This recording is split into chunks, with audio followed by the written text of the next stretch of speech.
Without objection. And, Mr. President, I yield myself 10 minutes of majority time. Without objection.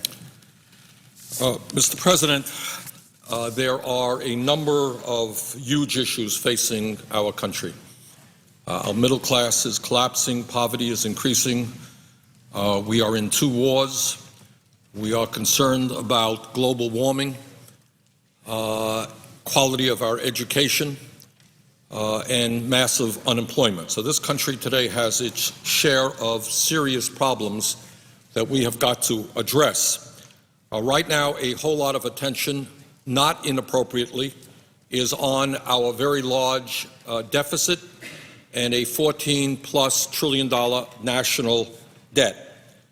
And this is an issue which is perhaps going to come to a head within the next few months as it becomes tied to whether or not we raise the debt ceiling.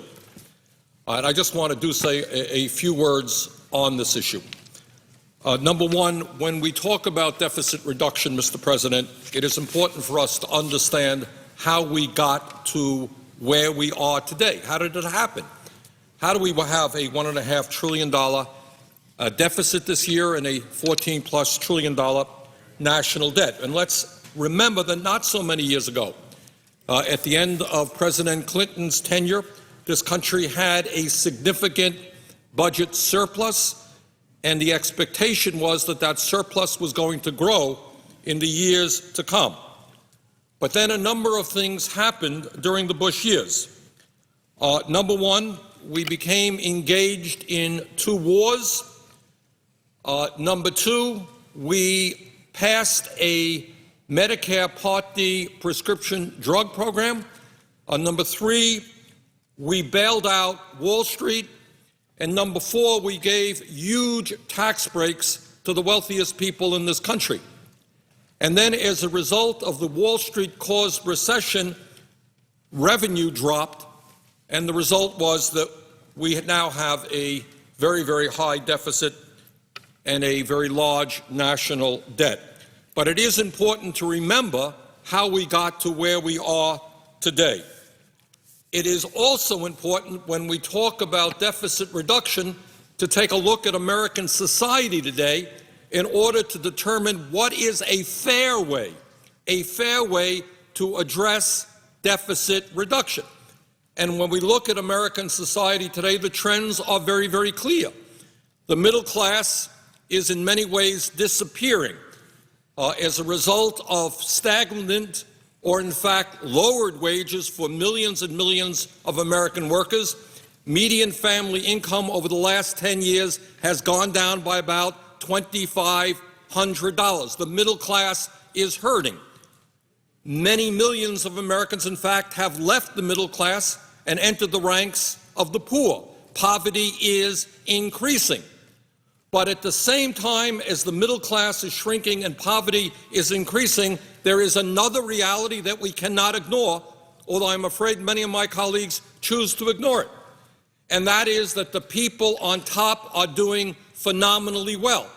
Over a recent 25-year period, 80% of all new income went to the top 1%. Top 1% now earns more income than the bottom 50%. And when we talk about distribution of wealth, we have the top 400 Americans, the 400 wealthiest Americans, owning more wealth than the bottom 150 million Americans. And that gap between the very rich and everybody else is growing wider. And it's important to discuss that issue about what's happening to the middle class, to lower income people, and the growing gap between the wealthy and everybody else when we address the issue of deficit reduction. Now, my Republican colleagues in the House came up with an idea that I think most people almost can't even believe that they would pass it. It seems so incomprehensible. So at a time when the middle class is really, really hurting, things are getting worse as a result of the recession, our Republican colleagues say, well, what we want to do is move toward deficit reduction by making savage cuts in Medicaid, in education, in infrastructure, in nutrition, in virtually every program that low and moderate income Americans depend upon. And furthermore, what we want to do in the House, what they have done, is to end Medicare as we know it, convert it into a voucher program, give seniors a check for $8,000, and have them go out and get a plan from a private insurance company, which clearly will be totally inadequate for most seniors and end up raising their out-of-pocket expenses. And then when it comes to the wealthiest people who are doing phenomenally well, not only do our Republican colleagues not ask the wealthiest people in this country or the largest corporations to pay one nickel more in taxes to help us with deficit reduction, they come up with this brilliant idea that we're going to give $1 trillion in tax breaks over a 10-year period to the wealthiest people in America. So the rich are getting richer. They get tax breaks. The middle class is shrinking, and what they are asked to do is to assume huge cuts in programming, which will impact them very, very strongly. This is clearly the Robin Hood proposal in reverse. We're taking from working families who are really hurting and giving it to the wealthiest people who are doing phenomenally well. Now, Mr. President, the Republican plan is clearly absurd, and I think most Americans understand that. The question is, what will the President do? What will the Democrats do? And it is my very strong hope that the Democrats have got to be strong on this issue. The President has got to be strong on this issue.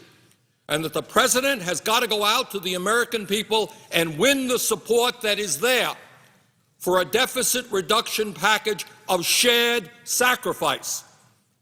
To say very clearly to the American people that no, we are not going to move toward deficit reduction solely on the backs of the most vulnerable people in this country. No, we're not going to decimate Medicare so that elderly people will not be able to get the health care they need when they are old and sick. No, we're not going to throw millions and millions of people off of Medicaid and endanger families who have their parents in nursing homes. That we must have shared sacrifice, that the wealthy and large corporations must be involved and also contribute toward deficit reduction. So there is a lot of responsibility on the President, but let me make it very clear. I personally, as a member of the Budget Committee, as the senator from Vermont, will not be supporting any package that does not call for shared sacrifice. And with that, Mr. President, I would yield the floor and note the absence of a quorum. The clerk will call the roll. Mr. Akaka.